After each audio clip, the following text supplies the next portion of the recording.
Just spilling the tea today, guys. Hey guys, it's me, Holly Madison. Welcome back to my channel. Today, I'm Daphne Blake from Scooby-Doo. So I'm going to do my Daphne makeup today. I will link all the products below, or at least list them below. I'll link anything I can find a good link to. And today is a Q&A. I'm answering your questions. If you'd hit the like and subscribe button, I'd really appreciate it. And let's get going with the look. Okay, I don't know about you, but I'm in the mood to spill some tea today. I don't know if I'm gonna do it in this video or the other video I filmed today, which is going to be a reaction video, but yeah, I'm in the mood. So anyway, I started my face off today with some sunscreen, some Bye Bye Redness for my pores, some Shape Tape for under my eyes, got that boring stuff done. I'll link everything I use in the video down below, by the way. But now I want to get into the more fun part of my Daphne makeup and also into your guys' questions for this Q&A. And as always, I will be saving the craziest question for last. I got this palette. It's Fruity Pebbles. I'm a sucker for packaging. It's funny, when I was a kid, my mom would buy us sugared cereals except for Fruity and Cocoa Pebbles. Like, she drew the line. Like, I think she must have thought there was zero nutritional value in those. Like, Rainbow Bright cereal was okay, and Pac-Man cereal, and all those sugared cereals, but no Fruity Pebbles. I think my favorite cereals are Lucky Charms, Golden Grams, and Cinnamon Toast Crunch. But cereal I remember from when I was really little that tasted so good was E.T. cereal. There were little E's and little T's, and they tasted like Reese's Peanut Butter Cup cereal back before there was a Reese's Peanut Butter Cup cereal, because we all know E.T. loves Reese's Pieces. So let's get started with the Q&A. Eve Mashadi asks, by the way, like, forgive me if I'm mispronouncing some of your guys' usernames. What is your favorite era of your hair? I don't know about right now, but within the last 5 years is my favorite era of my hair. I love having a root. I think it makes my hair look less stiff. I love having long hair. I love having light blonde hair, but not platinum white. Definitely my favorite era is not the Girls Next Door era. I've been rewatching some of those episodes to make reaction videos, and my hair is just so fried, especially in those early episodes. It's fried. I don't want to say frizzy, because frizzy hair is cute, but it like just looks like shapeless sometimes and just fried. And I have these bangs I cut that weren't great. So that's not my favorite era of hair. I would say my favorite era is definitely within the last 4 or 5 years, since I've been doing like the root and just like the longer hair. So I'm gonna start with this Physicians Formula Butter Cookie Bronzer I have. This smells like a cookie. You have to get it really close to your face to smell it though. But I'm going to use this bronzer. I'm gonna see if this will work as a contour. It's kind of orangey, like kind of too much of a terracotta to really be the contour I want it to be. Like, I like more of an ashy, grayish brown for contour. But we're gonna go with this because I'm gonna put on my orange Daphne wig. I'm gonna try and push my brows a little more to the ginger side. We'll see how that works. So I don't mind an orangey contour for today. So we're gonna make my nose a little smaller. We're gonna blend that out. We're gonna go through and just add a little bit of color. Ooh, that's actually a lot. When you hit the pink in the middle, that makes it really bright and kind of sunburny. Maybe I'll use this for my blush. I brought an Almay brush that has like some terracotta undertones, because I thought it'd be good for Daphne, but maybe I don't need it. Maybe I don't need it. Okay, so I really need to blend my forehead because this is a disaster. If not, take my Dirty Beauty blender I just used for my concealer and kind of blot it out, fix it. Okay, we're gonna blend this. Okay, next question. So Kay Childs asked me, do you still have your autographed Britney Spears picture? Yes, I do. I don't know exactly where it is. I'm sure it's in one of my scrapbooks, but I would never get rid of that. I love Britney. Free Britney. KT Furlong asks, did you drink much when you went out on Girls Next Door? Yeah, I drank a lot when I was there. Every night when we went out, I would drink a lot just to dissociate, because, you know, if you read my book, you'll know that I wasn't completely happy in that situation. And I would also get really bored on nights we would go out and just not want to sit there and contemplate my existence. So yes, I drank a lot. I don't drink anymore, but back then I did. Okay, so somebody asks, ever thought of doing a charity auction raffle with the prize being a group lunch at Club 33? You can't do that. You'd get kicked out of the club. I've heard of people getting kicked out because they were using their membership to like sell, I don't want to say tickets, but like sell reservations. Like they'd make you a reservation if you paid them a certain amount of money, and you can't do that. You get kicked out, so no. I think it's even annoying when some members, and the person I'm thinking of isn't even a member, like her boyfriend's a member, but she drags like every influencer up to the club in exchange for like that influencer giving them clout. That's a whole other thing. Okay, so this is the blush I got that I thought would be good for Daphne. It has these terracotta undertones. It's called So Peachy by Almay. Yeah, this is nice. Nice, nice. If you look at Daphne's picture, her face has no color in it. Like she has very tilted fox eyes. She has like a lot of mascara, liner, and she has some color to her lips. No color to her face, but I'm not gonna go out with no color in my face. But I'm not gonna go out with no color in my face. Yasmin asks, what is your favorite Disney hotel? The first one I thought of was Grand Floridian. I love the Grand Floridian, but really my favorite is the Tokyo Disneyland Hotel. There's a few hotels at the Tokyo Disneyland Resort, but the main one, Tokyo Disneyland Hotel, is my favorite. It's a little bit like Grand Floridian on the inside, but even, you know, bigger and grander. The rooms are really cool. And what I really love about that hotel is they have a really nice bar area that faces the park. And the first time I ever visited the park, I went during typhoon season. So there was a day we couldn't go to the park and we're kind of stuck inside.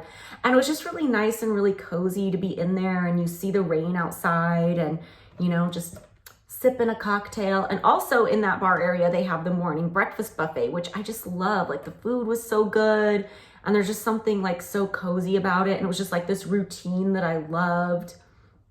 Somebody asked, are you going to do any more ghost stories on your YouTube channel? Yes, I would love to. That's actually my favorite thing to do. If I could have a whole YouTube channel that was just ghost stories, that would be great. But I think I'm going to have to focus more on like a haunted location rather than a specific ghost story, because when it's just one ghost story, sometimes you don't have a ton to talk about. Those are my favorite videos to do. They're not the easiest because it requires a lot of research, and they definitely don't do that well on my channel. Like they do the least well, but they are my favorite to do. So yeah, I'll probably do more. Somebody asks, do you have any weird superstitions? I don't even know where to start with that. I'm the most superstitious person I know. I feel like my life is a superstition. I feel like I believe in everything esoteric. So it's just all over the place. Basically, talking to psychics is like my therapy. Is that superstitious? I'm trying this color called Stockholm Syndrome. No, it's just called Stockholm, from NYX, because it's another thing that kind of has like a terracotta undertone, which is like what I'm going for with this Daphne color scheme. Ashley asks what my McDonald's order is. I love the 2 cheeseburger meal. Back in the day, that used to be the number 2, but it's not the number 2 anymore. I think it's like the 7 or the 9, I forget. But yeah, I get it without onions. I get extra pickles, extra ketchup, and then I get barbecue sauce on the side for the fries. And when I go through the drive-thru, I always have to make sure I get the barbecue sauce, because the fries are great. Like I love a McDonald's fry, but the barbecue sauce is what really puts it over the edge. So I have to make sure I get my barbecue sauce. And for a drink, I usually get like an unsweetened iced tea. Dolores says, you seem fine with your house being haunted. Wait, I think I forgot to write down the whole question, because I know there was the rest of that question. Oh, I remember what she asked. She asked, you seem fine with your house being haunted, but does it ever really scare you? The only times it really scares me is when I get tricked into thinking it's an intruder. There have been 2 times that happened to me that were really scary. Once in the middle of the night when my door popped open. I think I'm gonna switch to like a MAC Spice, because this looks like it would be a really strong color, but it's going on almost like a light pink with terracotta undertones, and that's just not what I'm going for. So we're gonna go to Spice, my good old usual. Anyway, yeah, there was one time when my bedroom door popped open in the middle of the night. I thought it was an intruder. And another time when I was in the kitchen and I stood up from my table, and I was home alone, but I heard a voice behind me go, hello. And it was like this person's head was right there. And that scared me so bad, because I thought an intruder got into my house, got past my dog, got past the deadbolts and everything. And then I realized there was nobody there, but the adrenaline that caused when I thought there was an intruder, because if I think I'm home alone and there's an intruder in my house, I immediately go to, I'm gonna have to fight for my life right now. So the adrenaline, like I wasn't okay for the rest of the day. Sarah asked, do you regret anything you've done in your life? No, I feel like even like bad choices or like bad things couldn't have really been avoided because I was making the best choice I thought I knew to make. And usually it led to something else good or led to something that I feel I needed to learn. Or if it was a road I hadn't gone down, like I would still to this day wonder what it would have been like to have gone down that road. So I don't really regret anything, but I always say, you know, if I could go back in time and change things, you know, you could always make better investments. Not that I haven't made good investments, but they could always be better. And I always would say, take more pictures, because there's so many times where I'm like, oh, you know, I wish I had a picture of this event or with this person or when this happened, and like I can't find anything in my archive. So I think always taking more pictures and making better investments. E. Downer asks, did Hef guilt trip anyone else after their breakup? I don't know if he guilt tripped them, but I know he was really weird as far as like reaching out to people if they did an interview and he felt like they answered the wrong way. And when I say answer the wrong way, I'm not saying that they were saying anything bad about him or anything mean or anything that really needed to be addressed. But like, it was like he wanted to micromanage everybody and how they talked to the media, even after they left and were no longer living with him. I think he had a hard time dealing with the fact that, oh, I had these 3 girlfriends, and because they had a TV show, like people are interested in what they have to say, and I can't control that anymore because they don't live here. Real Linz asks, are you afraid of death? No, I don't want to die anytime soon. I don't want to die a painful death, but death itself, I'm absolutely not afraid of. I've seen my past lives. I believe in reincarnation. Although I don't know if I want to come back again. I feel like I'm ready to be a spirit guide. I feel like I'm tired. I feel like I don't know if I want to do this world again. I feel like things are really good right now. I don't want to come back and like have it not be as good. You know, I'm ready to like be a spirit guide and help people out. Not right now. Not ready to die right now, but you know, when I do, I'm ready to be a spirit guide. So I got this Wet n Wild eyeshadow, and I'm gonna put it on my brows and see if it makes my brows look ginger, which is probably a horrendous idea since my brows are dark. So what is that even gonna look like? But we're gonna give it a whirl, and if I don't like it, I'll just do dark brows like I usually do. H. Smugs asks, what are your favorite Halloween activities to do with your kids? Every year I take them to Disney's Halloween party at Disneyland. I love doing that.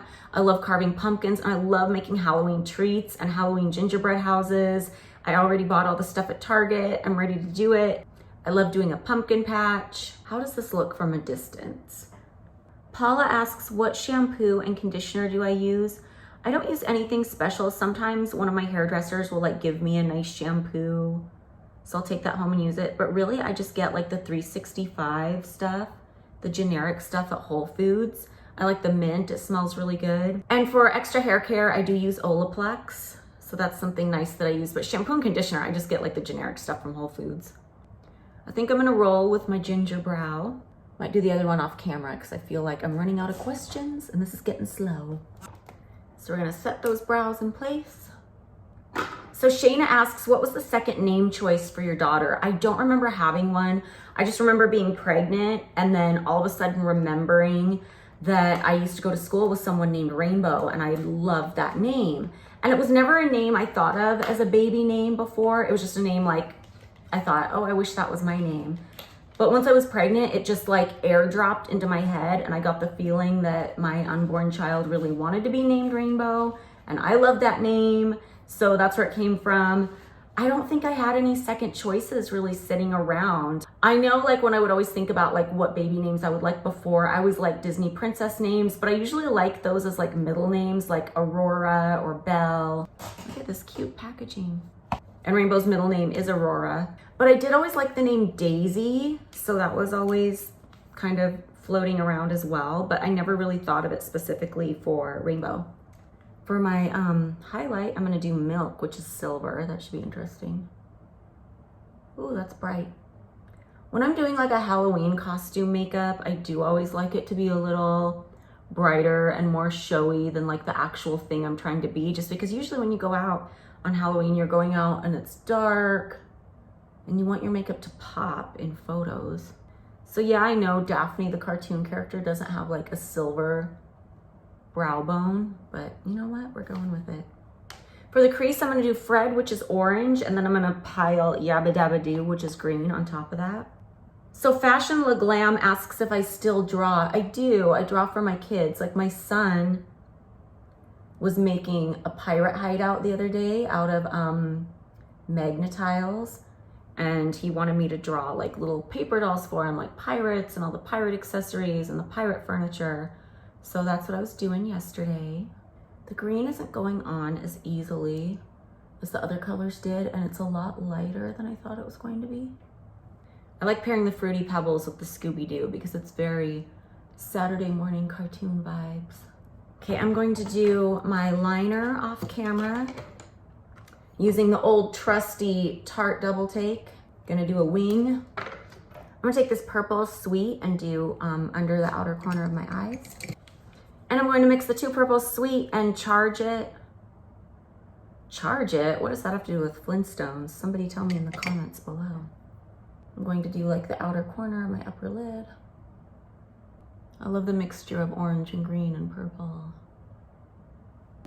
I have lash extensions on right now. They're about a week old, so they're not super full. I'm going to add some Ardell Wispies. I'm gonna trim them to kind of fit my eyelids.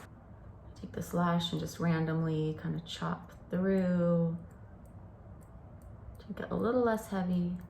I'm not gluing the end directly on top of my lashes. I'm cheating it up into the liner a little bit, kind of fox eye technique style. Warning, you might want to do, if you're going to use that Fruity Pebble palette, you might want to do your concealer after your shadow because I saw some fallout. Now I have a really shiny face in case you didn't notice. So I'm going to take my Wander Beauty Compact in medium. I feel like I'm going to go harder on the blush just so it kind of matches up with the shadow a little bit.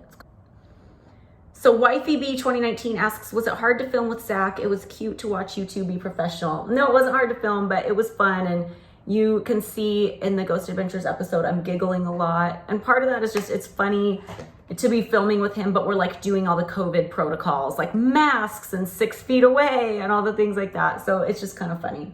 Like it was funny to sit down in the interview chair and I immediately giggle because it's just funny to me to be like 6 feet away from him. But you know, gotta set a good example. Safety first. Michelle asks, I was wondering if you watched American Playboy, and if you did, what did you think? American Playboy was this like documentary / drama thing that they did on Amazon. And when I knew Hef, he desperately wanted to get a movie made about his life, and that never happened. And from what I understand, the Amazon thing was like the closest they could do. Like, let's get this done while he's still around. And I didn't watch it just because I don't, like, I've heard his story a million times. Not really interested in watching it. But back when it came out, I had a friend who I'm not friends with anymore, but it was one of those friends who would always like come running to you at like the slightest sign of drama and try and like get you worked up about something or try to get your reaction. You know, those kind of toxic people.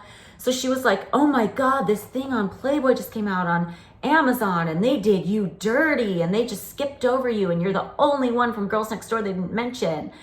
And I was like, so like, I don't care. Like, I don't need to be mentioned. Like, I'd written my book, and when I knew when I did that, I was burning all these bridges, and I didn't want to watch it, but I was like, can you like what? Like, she kept trying to get like a reaction out of me, or like, aren't you mad? I'm like, why should I be mad? Can you send me like a video of like what you're talking about? So she sent me a video. It's like they mentioned Girls Next Door briefly, and they don't show any of us. What they show is this shot from the first episode where you see the back of Kendra's head, but the only way you know it's Kendra is if you're like a big fan of the show. It just looks like a generic blonde head. And then the two people that are facing the camera are playmates. And I feel like they kind of did that on purpose to like cut the three of us out and make us look replaceable, which they always tried to tell us we were. And I was like, why am I supposed to be mad about that? Like, I don't know why this friend of mine was like trying to stir stuff up. But yeah, I just think that's kind of been their attitude toward us. is they always talk down on Girls Next Door and, you know, say it was bad for the brand, when in reality, it was kind of the only thing anybody was talking about regarding the brand in the 2000s. Like, they act like the whole magazine's downfall was our fault, when in fact, like, the magazine wasn't doing well, like, before Girls Next Door. And it's interesting to me when they would talk down about it, they would talk down about it and act like the three of us girls were the problem, when in reality, we had no say over the show. We weren't the ones watching the rough cuts and approving everything that got in. We weren't the ones who conceptualized the show or came up with the characters that we were to be portrayed as.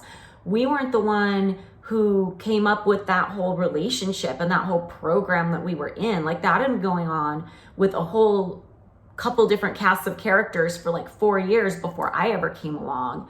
So if you're gonna not like Girls Next Door and think it's bad for the brand, probably blame that on your founder and like not the three of us who were like just trying to like keep our heads above water and like do the best we could in the situation. Just a thought.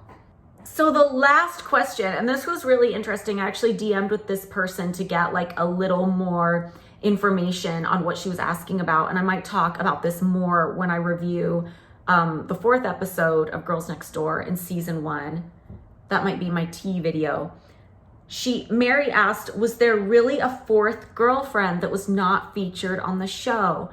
Short answer is no, there wasn't. But it's funny because when Hef had that multiple girlfriend thing, there were several different casts of characters, even, you know, long before I came along and after. And sometimes there would be like, he would have 3 girlfriends and they were all really beautiful and their names all rhymed. But then he would have a 4th girlfriend that kind of no one knew about. Like, if you paid attention and if you looked at like the social page in front of Playboy, you would see that person pop up, but she was never really claimed publicly as a girlfriend, even though she was. And I don't know if it was because her name didn't rhyme with the other 3 or what, but there was stuff like that. When I was there, there were a lot of other people who kind of wanted to be girlfriends and were kind of like hanging out on the peripheral, but weren't. During the Girls Next Door era, it was very cut and dry, you know, who the 3 girlfriends were, and there weren't any other girlfriends. During that era, no. Even after I left, I would hear things about how he would like have other girlfriends that he would kind of take around with him and kind of be pictured with, but like, I don't know if he was embarrassed of them or if he didn't want them to be featured for some reason. I don't know. The whole thing was weird. But yeah, short answer was no, there wasn't a 4th girlfriend that wasn't featured off camera in Girls Next Door. Although I can see why somebody thought that because lines were blurred over the years. But anyway, I hope you guys enjoyed this Q&A and let me know what kind of video you'd like to see next in the comment section. Bye.